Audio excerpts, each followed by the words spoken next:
आज हम डिस्कस करने वाले हैं कि टाटा का जो एसआईपी प्लान है, टाटा 360 प्लान जो है, उसके रिगार्डिंग हम डिस्कस करने वाले हैं। जो हमें एसआईपी का भी बेनिफिट दे रहा है, उसके उसके बाद भी वो 360 times of life insurance means SIP के जो रिटर्न्स है तो वो अपने को मिलने वाला ही है।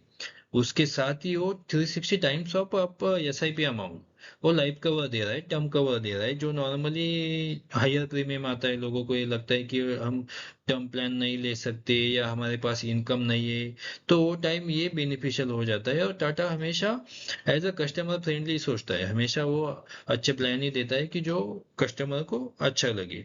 तो उसका 360 ऑलराउंडर सोल्यूशन भी है। उसमें अपने को zero premium allocation charges means हम कोई भी फंड ले लो या कोई भी चेंजेस कर दो, अपने को कोई भी चार्जेस लगने वाले नहीं है, वो भी उसमें बेनिफिट है। उसके बाद है हमें आफ्टर 5 इयर्स हम कुछ पार्शियल विड्रॉल भी निकाल सकते हैं, अमाउंट कुछ निकाल भी सकते हैं, तो भी अपने को उसमें से इनकम ले सकते हैं हम। इनबिल्ट प्रीमियम वेवर भी ऑप्शन भी है, जहां में हमें कोई भी अपना कुछ प्लस माइनस हो जाता है तो हमें आगे का प्रीमियम देने की जरूरत नहीं, वो भी एक अच्छा बेनिफिट मिल जाता है उसमें। और ये अलोकेशन मीन्स लेडीज के लिए एक बेस्ट बेनिफिट है, जो स्मार्ट लेडी बेनिफिट जो है 0.5% वो अलोकेशन आ जाता है एक्स्ट्रा प्रीमियम के बेसिस पे, ये नहीं या पॉइंट्स आ जाता है, वो हम देखेंगे। वो फर्स्ट ईयर के लिए एप्लीकेबल है। तो हमें ये टाटा के एआई में दो ऑप्शन है, एक वेल्थ सिक्योर एंड फ्यूचर। तो ये दोनों ऑप्शन भी हम डिस्कस करते हैं, तो दोनों में क्या बेनिफिट है, क्या पॉजिटिव है, किस में नेगेटिव, वो भी हम चेक कर लेते हैं, तो दोनों भी हम अंडरस्टैंड कर लेते हैं। तो हम पहले आते हैं वेल सिक्योर। वेल सिक्योर का जो है मैच्योरिटी बेनिफिट है, यानी इन केस ऑफ डेट।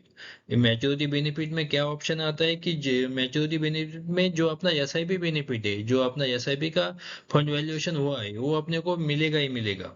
उसके पहले अगर जो अपना इन केस ऑफ डेट हो जाता है या पॉलिसी होल्डर अगर अवेलेबल नहीं है या उसका इन केस ऑफ वो लाइव नहीं है, तो वो टाइम क्या होता है, अपना जो पॉलिसी का जो फंड वैल्यूएशन है वो एक मिलता है। अदरवाइज समय शोध अगर मान लो हमने 10 लाख का पॉलिसी है तो उसका 36 लाख, 10,000 का पॉलिसी है तो 36 लाख अपना ये होगा, उसका टर्म इंश्योरेंस होगा। जो हायर वैल्यू रहेगा फंड वैल्यूएशन और डेट वैल्यूएशन वो अपने को मिलेगा। ये वेल्थ सिक्योर का ये अपने को बेनिफिट है। हम आगे आते हैं तो फ्यूचर सिक्योर के पास।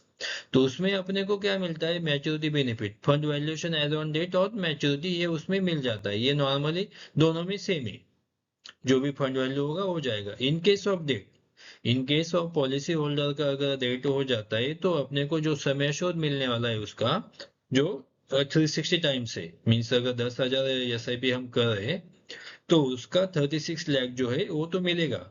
उसके बाद का जो इस प्रीमियम है वो कंपनी पे करेगी। मीन्स मान लो अगर मैं 10 साल प्रीमियम पे करने वाला हूँ, अगर मैंने 4 साल में ही मेरा कुछ हो जाता है तो उसके बाद जो है मुझे मिलेगा, ये कंपनी आगे का प्रीमियम पे करेगी, यानी उसके बाद जो फंड वैल्यूएशन है वो नॉमिनी को मिलेगा। मीन्स पहला जो समय शोध है डेथ बेनिफिट वो 36 लाख का मिलेगा ही मिलेगा। आगे का प्रीमियम ये कंपनी पे करेगी, उसके बाद भी पॉलिसी फुलफिल होने के बाद जो फंड वैल्यूएशन रहेगा अपना एसआईपी का वो अपने को नॉमिनी को मिलेगा। ये फ्यूचर में ऑप्शन है। यहाँ पे सेम एक एग्जांपल भी दिया है। अगर मान लो मेरा एज 35 है, मैं 10,000 का प्रीमियम पे कर रहा हूँ, अगर 8 साल के बाद भी मुझे कुछ हो जाता है या उससे पहले भी हो जाता है तो मुझे डेथ बेनिफिट ये 36 लाख मिलेगा। उसके बाद जो आगे का प्रीमियम है कंपनी पे करेगी। कंपनी पे करने के बाद आगे का जो फंड वैल्यूएशन रहेगा, जो भी फंड वैल्यूएशन जो भी हम पोर्टफोलियो चॉइस करते हैं उसके बेसिस पे जो भी उसका वैल्यूएशन हो जाएगा वो अपने को नॉमिनी को मिल जाता है, ऐसा है। तो ये है उसमें मैं वही बोला, वो जीरो अलोकेशन चार्ज, जैसे कोई भी हम प्लान ले लो उसमें से कोई भी फंड ले लो कोई भी चार्जेस नहीं है। लेडीज के लिए 0.5% एक्स्ट्रा बेनिफिट है, वो भी हम डिस्कस कर लेते हैं। उसके बाद भी अगर पॉलिसी होल्डर का कुछ हो जाता है तो वेवर ऑफ प्रीमियम भी अपने पास ऑप्शन है, वो भी अपने को मिलेगा। उसके बाद हम विड्रॉल भी कर सकते हैं, अमाउंट कुछ अपने को चाहिए तो हम 1,000 अबव अमाउंट भी हम पार्शली विड्रॉल भी कर सकते हैं। वो अपने को विड्रॉल बेनिफिट मिलता है 5 years onwards, means minimum 5 years होना चाहिए, उसके बाद भी अपने को बेनिफिट मिलेगा। ये जो मैं लेडीज के लिए बोला था 0.5% जो है फर्स्ट ईयर प्रीमियम के बेसिस पे उतना यूनिट्स अपने को ज्यादा मिल जाएगा। मान लो अगर पॉलिसी होल्डर का 20,000 का एसआईपी चालू है, तो ये 1200 अमाउंट यूनिट्स उसको एक्स्ट्रा मिल जाएगा। वो जो है 0.5% एक्स्ट्रा हो जाता है। यहाँ पे देखो, जो हम फंड चॉइस करने वाले हैं, उनका जो जस्ट एग्जिस्टिंग रिटर्न्स भी हमने यहाँ पे दिया हुआ है। जो मतलब क्या मिला है क्या नहीं मिला है, जो अपने को ये फंड चॉइस करने का ऑप्शन मिल जाता है। ये मैंने लार्ज कैप का भी देखो, ये लार्ज कैप का भी यहाँ पे रिटर्न्स दिया हुआ है। वापस हम टॉप 50 फंड का भी हमने यहाँ पे दिया है।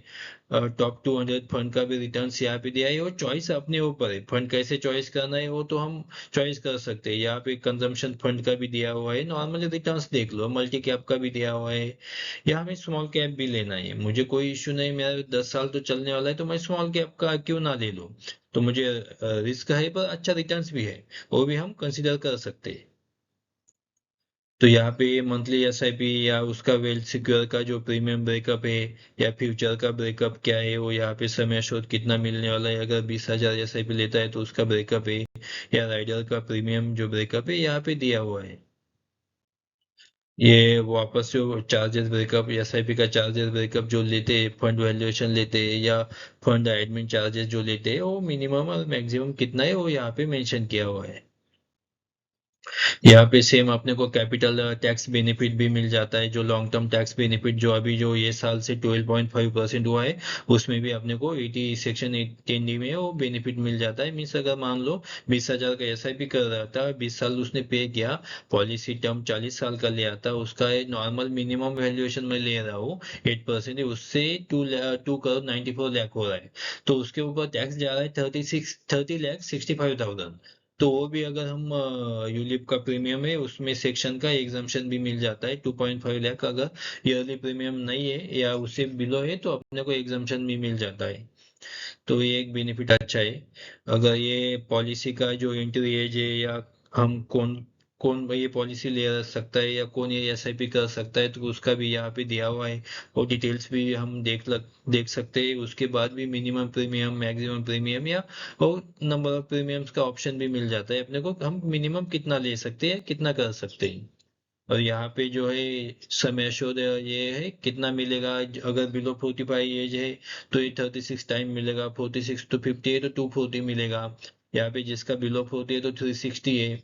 वे फ्यूचर सिक्योर में, क्योंकि आगे का प्रीमियम कंपनी पे करने वाली है अगर बाई चांस कुछ हो जाता है। तो यहाँ पे 41 to 50 में 240 टाइम से ये अपना नॉर्मल है। मीन्स जिसके पास अगर लाइफ इंश्योरेंस है, ये नहीं है, जो टर्म इंश्योरेंस अभी तक लिया नहीं है या जो प्रीमियम ज्यादा लगता है, तो उनके लिए बेनिफिट है, वो लेना चाहिए। मुझे लगता है कि क्योंकि हम एसआईपी तो कर रहे हैं, उसके साथ ही ये मिनिमम में ये लाइफ कवर भी हो जाता है, तो वो लेने में कोई इश्यू नहीं। मुझे लगता है कि ये बेस्ट है, ऑप्शन है, क्योंकि ये इससे पहले कोई भी इतना देता नहीं था। जो नॉर्मली देते थे 10 time of annual premium, means अगर 1 लाख पे कर रहा है तो 10 लाख का ही लाइफ इंश्योरेंस देते थे।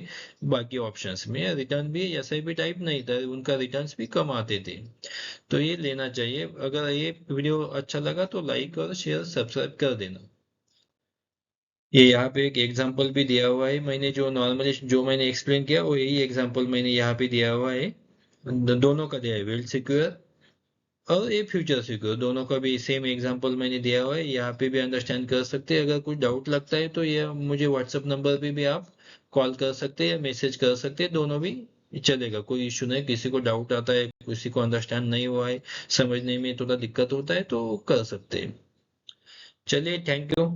कुछ लगता है तो मैसेज कर दीजिए, कुछ अपडेट कर दीजिए। Thank you.